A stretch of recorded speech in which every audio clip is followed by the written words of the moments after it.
muy estimados miembros del Presidium, señoras y señores legisladores, coordinadores de las diversas fracciones parlamentarias, invitados especiales, académicos, muchas gracias por la invitación que me han hecho a inaugurar estos foros para la reforma del Estado y electoral aquí en la Cámara de Diputados. Han pasado ya 40 años desde la primera elección federal, producto de la reforma política que impulsó el ilustre veracruzano, el secretario de Gobernación también, don Jesús Reyes Heroles. Fue en 1979 que la renovación de la Cámara de Diputados se produjo con una nueva integración de esa Cámara y con un sistema de partidos transformado por la incorporación de 3 nuevas organizaciones políticas, nuevas por su registro legal, mas no por su antigüedad en la vida política nacional. El Partido Comunista Mexicano, el Partido Demócrata Mexicano y el Partido Socialista de los Trabajadores. Si vemos hacia atrás, constatamos que de 1977, año de la reforma constitucional del maestro Reyes Heroles, a 2014, año de la última, México vivió transcurrir, como ya se ha señalado aquí, en 1977, 1986, 1990, 93, 94, 96, 2008 y 2014. Cambios constitucionales que de manera paulatina y gradual transformaron de manera radical el sistema electoral y de partidos. Fue una auténtica transición a la democracia que culminó exitosamente con la primera alternancia en el Poder Ejecutivo Federal en el año 2000. Hoy, en el 2019, estamos dando los primeros pasos de la tercera alternancia, la cuarta transformación de México, producto de la voluntad popular expresada en las urnas en las elecciones federales del domingo 1 de julio del 2018. Justo estamos a unos días del primer aniversario del triunfo electoral del hoy presidente de México, Andrés Manuel López Obrador. El cambio se hizo por la vía constitucional, fue producto de la suma de esfuerzos de las oposiciones, que a partir del 2000 empezaron a ser cambiantes, y también del compromiso con el cambio democrático de sucesivos gobiernos del PAN y del PRI. Nuestra transición, más que un cambio pactado de una sola vez, fue producto de un diálogo constante, de una voluntad que, surgida desde la sociedad, fue causa y bandera de partidos políticos, de intelectuales, de académicos y periodistas. Fue una obra colectiva de la que hoy podemos sentirnos orgullosos, aunque todavía insatisfechos. Gracias a los cambios constitucionales, pasaron a la vida legal antiguos partidos, nacieron otros. Por las sucesivas reformas se transformaron las instituciones electorales.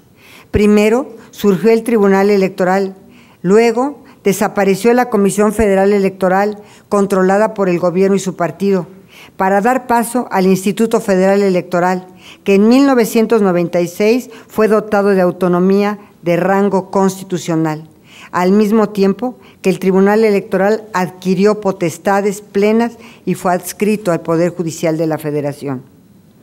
Los instrumentos y prácticas electorales también cambiaron. En 1990 se dio paso decisivo con el nuevo padrón electoral, que se complementó en 1993 al expedirse la primera credencial para votar con fotografía, que es hasta hoy el documento de identidad más utilizado por las y los mexicanos. De la opacidad y la desconfianza, las prácticas electorales transitaron a la transparencia y a la confianza ciudadana. La larga lista de pillerías y fraudes electorales fue acortándose conforme las nuevas instituciones electorales se fortalecieron y los partidos opositores fueron adquiriendo fuerza y competitividad. Si en 1988 fue cuestionado ganador oficial de la elección presidencial y se ve obligado a reconocer al fin de la era del partido casi único, apenas 12 años más tarde, al primer presidente del IFE autónomo, José Woldenberg, correspondió dar a conocer que el ganador de la elección presidencial de julio del 2000 era el candidato del PAN, poniendo fin a la hegemonía de un mismo partido durante 71 años. La trayectoria e historia del cambio político en México, de 1977 a la fecha, está indisolublemente vinculada al cambio en nuestras leyes, instituciones y prácticas electorales. Es una historia forjada por muchas manos, de todos los signos ideológicos. En esa característica radica el secreto de su importancia. La historia de las reformas electorales es, en más de un sentido, una historia viva, por la dinámica y sentido del cambio, por la suma de voluntades, por la disposición al diálogo de todos los actores que en ellas han intervenido. De mi parte, como secretaria de Gobernación, hoy en este evento, al iniciarse estos foros, quiero destacar y recordar que uno de los secretos del éxito de las reformas electorales, en especial a partir de 1994, ha sido el consenso alcanzado por los principales partidos políticos. Bajo la conducción e impulso de nuestro siempre recordado amigo y maestro, el doctor Jorge Carpizo, secretario de Gobernación y presidente del Consejo General del IFE, que entre febrero y marzo de 1994, superando los días aciagos que siguieron al asesinato de Luis Donaldo Colosio, fue posible aprobar por consenso la reforma electoral que blindó los comicios presidenciales de aquel año, celebrados bajo la sombra del levantamiento armado en Chiapas y aún abierta la herida provocada por el fraude electoral de 1988. Es historia viva, porque algunos de los protagonistas de aquellas conversaciones, que la prensa denominó las conversaciones de Barcelona, por la calle en que se ubica la casa de la Secretaría de Gobernación y en que tuvieron lugar, siguen activos en la política nacional. Uno de ellos, nuestro querido amigo, actual presidente de la Cámara de Diputados, Porfirio Muñoz Ledo. Otro, Jorge Alcocer Villanueva, mi coordinador de asesores en la Secretaría de Gobernación, que hecho singular ocupaba en 1994 el cargo similar con el doctor Jorge Carpizo. Son dos actores y testigos del cambio político mexicano. Veo en los foros que dan inicio hoy, el primero de muchos pasos que habrá de dar para analizarse, valorar y proyectar la trayectoria y perspectiva de las instituciones electorales de México y también de nuestro sistema de partidos. Se da a través del diálogo, sin prisas, pero sin pausa, que será posible construir los consensos que doten a una eventual futura reforma electoral de la legitimidad que sustente su puesta en acción y su permanencia en el tiempo. La historia reciente nos muestra que las reformas aprobadas por la historia y por la fuerza del voto de la mayoría, sin el respaldo de los demás partidos, fueron efímeras y duraron muy poco. Demos espacio y tiempo al diálogo para encontrar juntos, con el mayor consenso posible, los mejores caminos, las mejores soluciones para que nuestro sistema electoral y sus instituciones se transformen en la dirección y sentido que reclama el México del siglo XXI.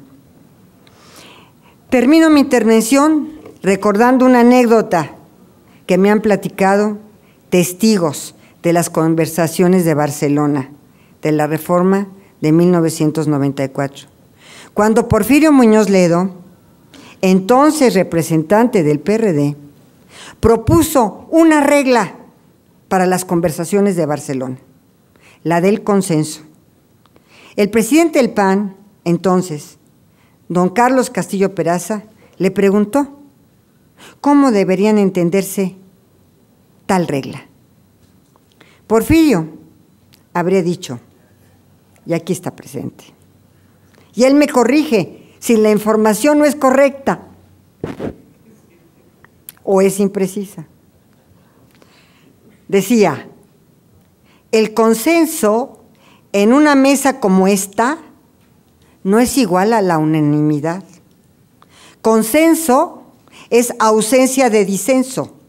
Eso quiere decir que yo puedo no compartir lo que otro de ustedes propone, pero en aras de alcanzar el consenso, retiro mi disenso.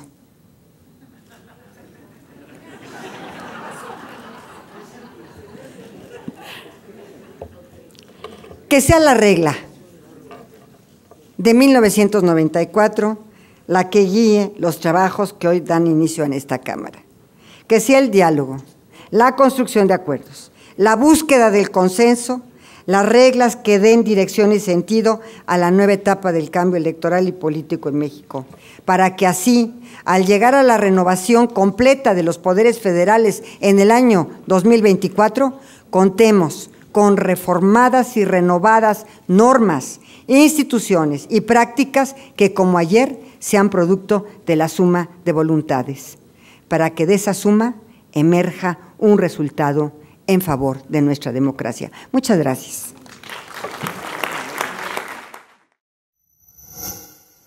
Gobierno de México.